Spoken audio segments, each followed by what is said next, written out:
아, 이런 출근길에 여기 꼼짝없이 갇혔습니다. 여기 캐노피가 있지만 물이 막 떨어져서 다 젖고 있습니다. 여러분 안녕하세요, 엔디오입니다. 오늘은 7월 10 금요일입니다. 출근길에 여기서 여유 부리다가 비도 오고 그래서 공기도 좋고 여유 부리다가 갇혔습니다. 예. 자, 오늘은 지금 그 검찰 개혁, 검경 수사권 조정 이런 이슈들이 계속 있었고요. 이제 거의 마지막 단계로 그 검찰의 보안 수사권 폐지 관련해서 이제 민주당 쪽에서 이 법안 통과시키고 한다고 이런 부분이 있어요. 그래서 이 부분에 대해서 저도 좀 관심을 갖고 봤습니다. 검찰 개혁 이런 이슈들이 이제 최근에 계속 그 이야기가 좀 있었던 거는 맞는데, 근데 이게 좀 일방적으로 한쪽이 잘했고 한쪽이 못했다, 뭐 검찰이 이제 죄가 많고 문제가 많다 이런 부분 이렇게 해석할 수 있는 부분은 좀 아닌 것 같습니다. 뭐 다 아시겠지만 이제 검찰도 잘못이 많고 또 그 경찰도 경찰 나름대로의 그 여러 가지 비리라든지 그 역량의 한계들이 이게 분명히 있잖아요. 그러니까 그런 부분들을 결국은 한쪽을 더 못하기 때문에 권한을 빼앗고 이제 그거를 다른 쪽에서 그 일을 하게 한다라고 그러면은 결국은 그 완장을 옮기는 그런 효과밖에 없을 수 있지 않겠나라고 생각해서 좀 더 이런 어떤 법을 개정하고 하는 부분에 있어서는 조금 더 세심하고 좀 치밀한 그 과정이 좀 필요한 것 같습니다.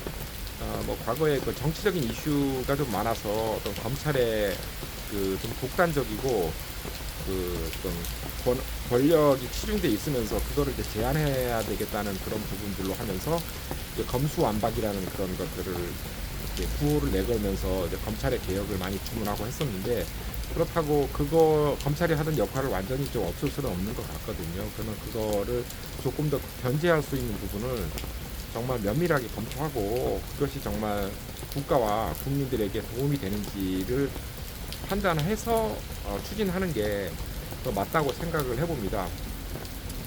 이번에 지금 큰 이슈가 되고 있는 그 광주 여고생 그 이제 성폭행 관련해서 이제 살인 사건이 있어서 그 장윤기 피고인에 대한 그 증거 인멸, 경찰에게 증거 인멸, 그리고 그 왜곡 뭐 이런 부분들이 이제 밝혀진 게 이제 검찰에서 밝혀졌거든요. 그러니까 그 경찰에서는 이거를 그냥 단순 우발적인 살인으로 송치를 했는데, 이제 검찰에서 그거를 조사하는 과정에서 이제 밝혀낸 거예요. 이게 성폭행 의도를 가지고 그 어떤 살인을 한 거기 때문에 그 의도가 단순 살인하고는 좀 다른 거고, 그리고 이 과정에서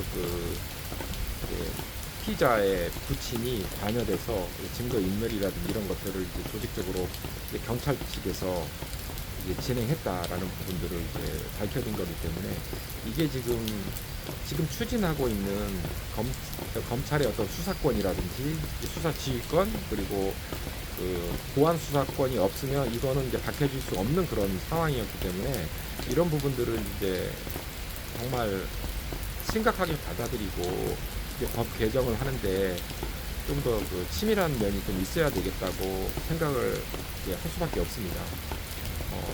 이제 여러 가지 권한들이 있더라고요. 검찰에서 우리가 이제 영화 같은 데도 봐서 알지만 뭐 베테랑 같은 이제 영화를 보고 보면 이제 검찰이 이제 경찰을 이제 지휘하지 않습니까? 이제 수사 지휘권이라는 게 있어서 이제 경찰이 하는 수사를 검찰이 이제 다 좌지우지 할 수 있는 부분들이 이제 권한이 있습니다. 그리고 그게 이제 수사 지휘권이라는 게 있고요. 이제 경찰에서 조사한 거를 검찰로 보내서 송치를 하게 되면은 그 송치된 사건에 대해서 부족한 부분이라든지 미심적인 거 부분을 재조사나 보완 수사를 요청할 수도 있고, 아니면 검찰에서 직접 그거를 해서 보완 수사를 할 수도 있습니다. 그게 이제 보완 수사권이라고 하는 겁니다. 그래서 어쨌든 지금 여권에서는 이 검찰의 수사 지휘권이라든지 보안 수사권 이런 것들을 다 없애서 이제 검사들은 수사는 하지 못하고 기소만 할 수 있는 어떤 그런 역할로 이제 좀 축소시키려고 하는 부분들이 있는데, 아까 말씀드렸지만 그 경찰에 그러면은 경찰 자체의 비리라든지 경찰 자체에서 이제 부족한 수사에 대한 것들은 이제 처리가 안 되는 경우들이 좀 있거든요. 또 한 가지 점은 검찰의 어떤 기존 인원이라든지 역량이 부족한 부분을 이제 검찰 측에서 좀 보완을 해왔는데, 특히 이제 지능범죄 수사라든지 경제 수사라든지 이런 그 사이버 수사라든지 이런 부분들은 검찰 측에서 조금 더 우위를 가지고 있고 전문성을 좀 가지고 있는 부분이 있습니다.